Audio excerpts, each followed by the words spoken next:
Hello दोस्तों, तो आज हम पढ़ने वाले हैं क्लास 9th इकोनॉमिक्स का chapter number 1 the story of village Palampur. इस चैप्टर में हम एक ऐसे गांव के बारे में पढ़ेंगे जो पूरी तरह से ही खेती पर निर्भर है।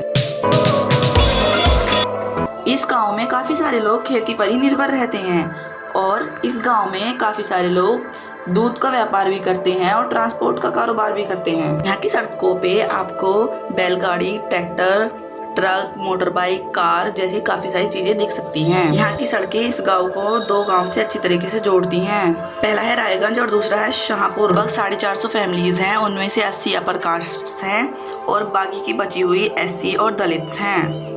ये गांव दिखने में बहुत सुंदर है। यहाँ के कुछ लोगों के पास सीमेंट्स और ब्रिक के घर हैं और कुछ के पास मट्टी के बने हुए घर हैं। पालमपुर के काफी सारे घरों में बिजलियाँ उपलब्ध हैं और कुछ में नहीं भी हैं। बिजली का इस्तेमाल करके किसान अपने खेतों में पानी देते हैं और अपनी फसलों को अच्छा रखते हैं। इस बिजली का उपयोग काफी सारे बिजनेस में भी इस्तेमाल किया जाता है। यहाँ पर 2 प्राइमरी स्कूल है और एक हाई स्कूल है। यहाँ पर एक सरकारी अस्पताल भी है जहाँ पे गरीबों का इलाज किया जाता है। चलिए अब हम पढ़ते हैं कि हमें प्रोडक्शन करते वक्त किस किस चीजों की जरूरत पड़ती है। पहला है लैंड, दूसरा है लेबर, तीसरा physical capital and human capital. चलिए एक एक करके इनको समझते हैं। लैंड, अगर हमें कोई भी कारोबार करना है तो उसके लिए हमें जमीन की जरूरत तो पड़ेगी ना, तो उसके लिए हमें लैंड की आवश्यकता पड़ती है।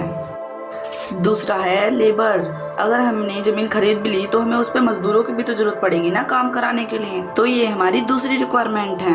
अगर हमारे पास जमीन भी है और काम करने के लिए लोग भी हैं तो हमारे पास मशीन्स और टूल्स भी तो होने चाहिए ना, और उन्हें खरीदने के लिए हमारे पास पैसा और कच्चा सामान भी तो होना चाहिए ना।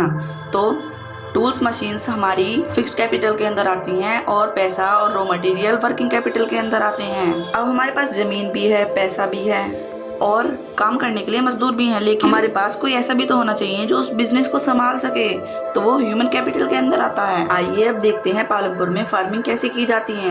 यहाँ पर 75% लोग फार्मर्स हैं और कुछ छोटे किसान भी हैं। सबके पास यहाँ पर जमीन नहीं है, कुछ के पास जमीन है और कुछ के पास नहीं है। यहाँ की जो पॉपुलेशन है वो बढ़ती जा रही है, डिमांड भी बढ़ती जा रही है, लेकिन जो लैंड है वो फिक्स्ड है। लैंड ना तो बढ़ रही है ना घट रही है और इसके लिए हमें अपने प्रोडक्शन को बढ़ाना पड़ेगा, वरना सब भूखे मर जाएंगे। अपने प्रोडक्शन को बढ़ाने के लिए हम फर्टिलाइजर्स का और केमिकल्स का यूज़ कर सकते हैं या फिर हाई यील्डिंग वैरायटी सीड्स का भी यूज़ कर सकते हैं। अब आप कहोगे HYV सीड्स क्या होते हैं, तो उसके लिए हमें पहले ग्रीन रिवॉल्यूशन को समझना पड़ेगा। ये तो हमें पता ही है कि फर्टिलाइजर्स और HYV सीड्स हमारे प्रोडक्शन को बढ़ाते हैं, तो आइए समझते हैं green revolution. Green revolution India के अंदर 1960 के आखिरी दिनों में आया था।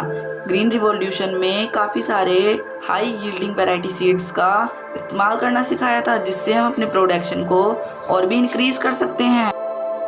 इसको एक एग्जांपल से समझते हैं। पहले पालमपुर में 1 हेक्टेयर में 1300 kg गेहूँ निकल आते थे और HYV सीड्स इस्तेमाल करने के बाद 3200 kg पर हेक्टेयर आते हैं।